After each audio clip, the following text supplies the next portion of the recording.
So we've been talking about how you make the coffee. Now let's talk about the difference between the labels on your thing. We've talked a little bit about organic and fair trade, but you're also kosher. We also see the natural energy label. Now talk to me a little bit about what all that means to you. Well, I'll step back. We've been Pierce Bros Coffee, before that Pierce Brothers Coffee, so we sort of modified that over the years. We founded our company in 1994, so it pretty much stayed the same. So eventually you get to a point where if you've been open, running a business for a period of time, it's nice to have a facelift. So I'll cut this, somewhat in half. One of my good friends, my best friends I grew up with, we had a conversation about 4 years ago. Fogbuster is our number one selling coffee. It's a very strong name. It's sort of self-explanatory. And we trademarked that name years ago, a long time ago, and got to the point where, because we needed to make a change, we decided after having a meeting that we're going to just do a whole facelift, new bags, new look, more cutting edge, to go with who we are as a company. So let me just finish. So we decided the best way to go, because Fogbuster is so strong and so memorable. Because when you say Fogbuster out there, before we did this, everybody's like, "Oh yeah, Fogbuster! I know exactly what that is." I just had this conversation with a guy in town who just started a business, a ski shop, snowboard shop, and we talked the other day, and he said, "So what do you do?" And I said, "Oh, my brother and I own Fogbuster Coffee." He's like, "Fogbuster, I love that coffee. I drink that every day." And he's like, so he knew it again. So when we said Pierce Bros Coffee, people were like, "Yeah, I've heard of that." When you say Fogbuster, like, I know Fogbuster. I drink it every day.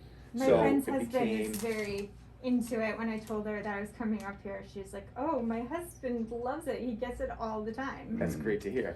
And so we decided, such a strong name, why don't we call the company? We decided if we're going to do it, let's just do it all or nothing. So we decided, let's call the company Fogbuster Coffee Works.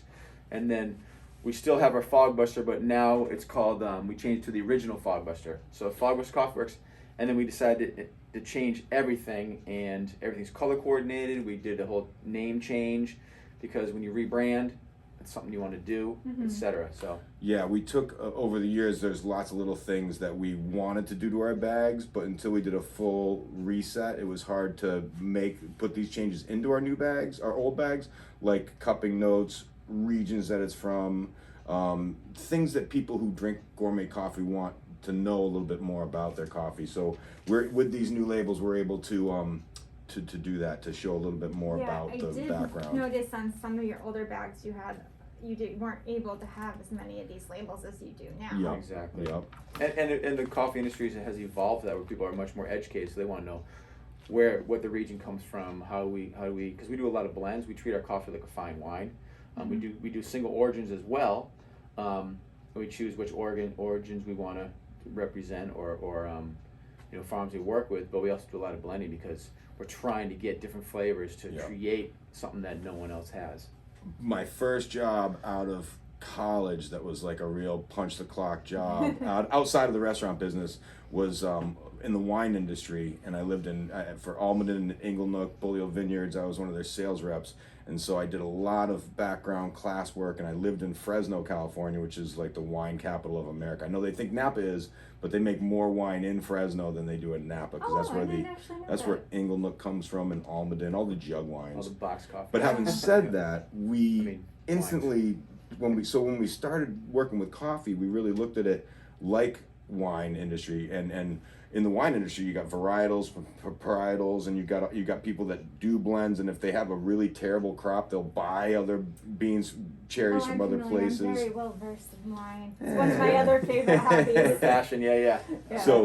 So we looked at it that way. In fact, I used to love going to wine seminars, because they'd always be like, a really good glass of wine always has a hint of cat urine in it. And it's just like one of those wine things, is like, it sounds so horrible when you say that. Or yeah, exactly. It's ridiculous. Because everybody wants to drink that. I know. And you're like, exactly. Yeah. But it's just funny. It's it's the industry itself. I did want to say one more thing. We talked about our Fogbuster. Well, it's one of you our. talked about it, and we were talking about blends and things, but here's the thing, it's like, how do you start? Is it like me when I start creating a recipe? I get an idea in my brain, and then I start playing in the kitchen to like get it just right, or I realize it just isn't gonna work. Is it kind of like an chemistry experiment when you start creating your flavors? Well, we have a smaller roaster, so before yes, exactly, just like that. And we've been doing that for years, and we were always sampling and brewing this and brewing that, and trying different beans from different farms. Every region will yield a different taste.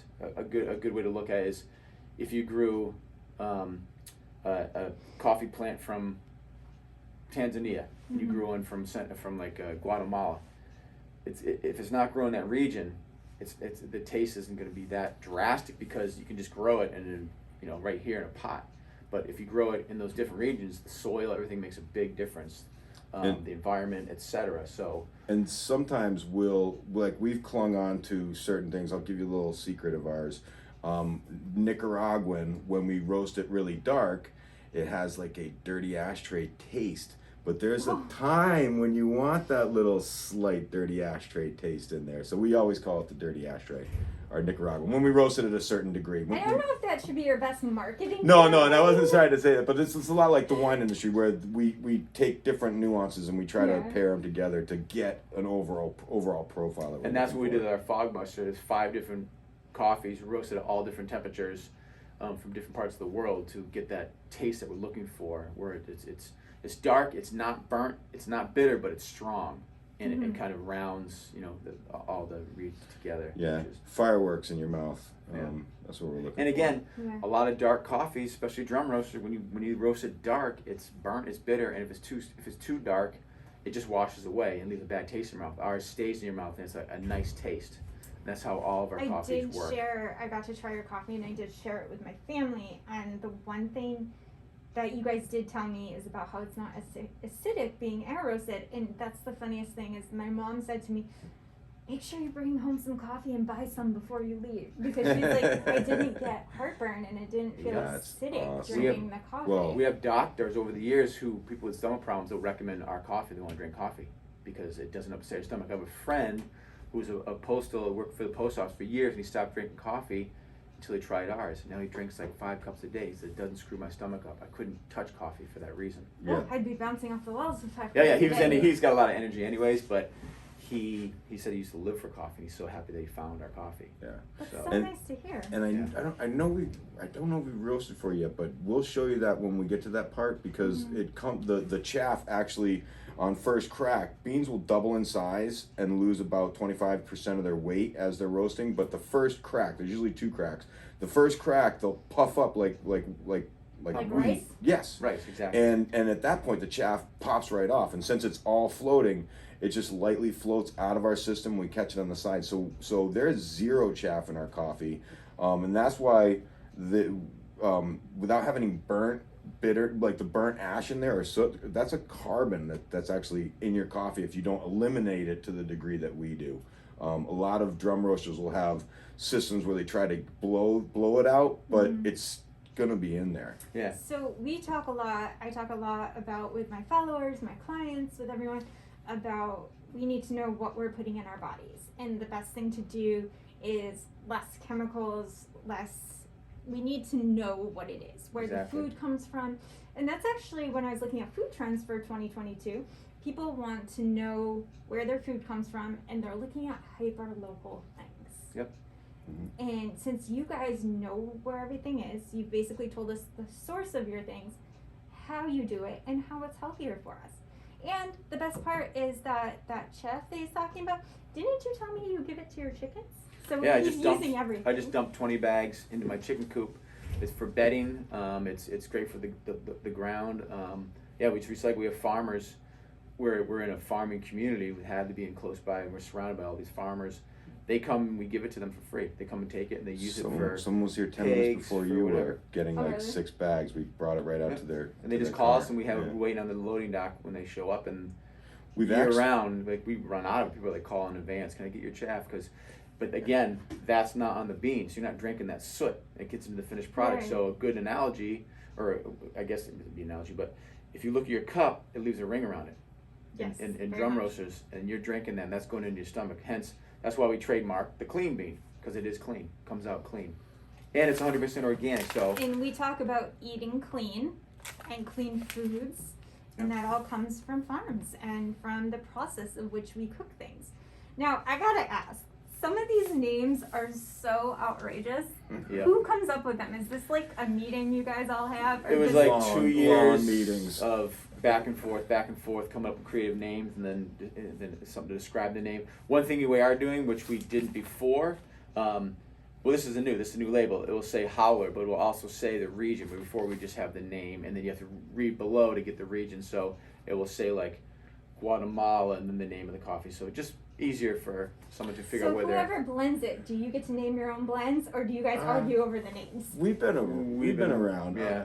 We create the names, and they go out there, and then that's how it's done. But Yeah, and there is a lot of long meetings. meetings. Like when we All were of our going staff. through the rebrand. Like it's funny because Flying Squirrel is our hazelnut because it's squirrels and nuts, but a lot of it's because we get into these meetings and we'll with one intention and our minds wander and we call it squirreling around here. It's like squirrel, squirrel. So that's where Oh, it's like that an cartoon. inside it's an inside joke for us. And then going back to being clean, because our flavors are all organic, 100%. Our coffee, because it's 100% organic, it's starting in the soil doesn't have pesticides in it. So because we're organic and fair trade, we can track every bean from the farm, the region, all the way through, and then to its final resting place. And so every bean or blend or straight roast that we develop has a tracking number on it. So if someone has it and say, what, can you tell me about this? We can track it and say, oh yeah, this came from so and so. So everything is tracked. And then again, last thing, from chemicals, methyl chloride is one of the chemicals that's in decaffeinated coffee. All of our coffee is water processed, so there's no chemicals in our decaffeinated coffee at all. Yeah, Did you hear that? If you guys need decaf, No chemicals. there's a place to come. No Yes. chemicals. We don't want any chemicals in our body. I know No. we're all sanitizing a little extra Splash- lately, so yeah. let's just let those be the only chemicals in our life. You want to sanitize with chloride, not drink it. Basically, yes. Exactly. One thing that I was going to say that Sean was just saying, and being organically certified, we've been to other roasters where they'll just grind their coffee and put it in a Rubbermaid trash can, like gray thing. All of our vessels in here have to be food grade. You can eat off the floor in here. We are the highest HACCP certification, but it's all about health. You really gotta, unless you have that certification, behind those doors can be anything. So that's why we have third-party audits. You guys Exactly. definitely have one of the cleanest warehouses I have ever seen. It has to be. They because we're Silica HACCP certified, the company who certifies us. It's a federal certification, so many accounts won't be able to brew our coffee, like hospitals, college, you name it, unless we are certified by them, and we have to score a certain high score, or they'll discontinue us. And so again, they look at our facility as if we were cutting fish here. To Or me, meat. this is So it's coming out of the here. epitome. This kind of coffee, clean. like the way it has from start to finish, this is the epitome of organic and traceable. So if you guys ever had any questions, they could literally tell you where things come from. So you're literally starting your morning as clean as possible. You're not polluting it with anything. And there is science that for your heart health, you can have coffee. It's good for you. Very good. Yeah. And I have to say that I only drink a little bit of caffeine because it usually makes my heart race. And I had full caffeine of yours, and I was perfectly fine. Nice. It's great to hear. Oh, And it's the quality of the bean. We only buy a scale from 1 to 10, the highest grade of green bean, organic and fair trade certified. So. and we just launched our new website with, and we're still working out some of the bugs Oh, to the it. new logo. Yes, Talk with the about new that. logo. On our website, if you go to our certification page, there is a Google map that shows every single farm that we are currently using, and you can zoom right into the forest and stuff of where it is. So it's really pretty unique. So you get a better idea of where everything comes from. And with those farms, it gives the cupping notes that we receive from the farm, as well as the elevation and all that. So it gives a lot of information to the end user. Down the road, it'll be linked to it'll be a quick link to that page from the description page. But right now we're working on it is there. It's just under the certification page. So if somebody is interested, they can see all the farms and actually get real maps blown up.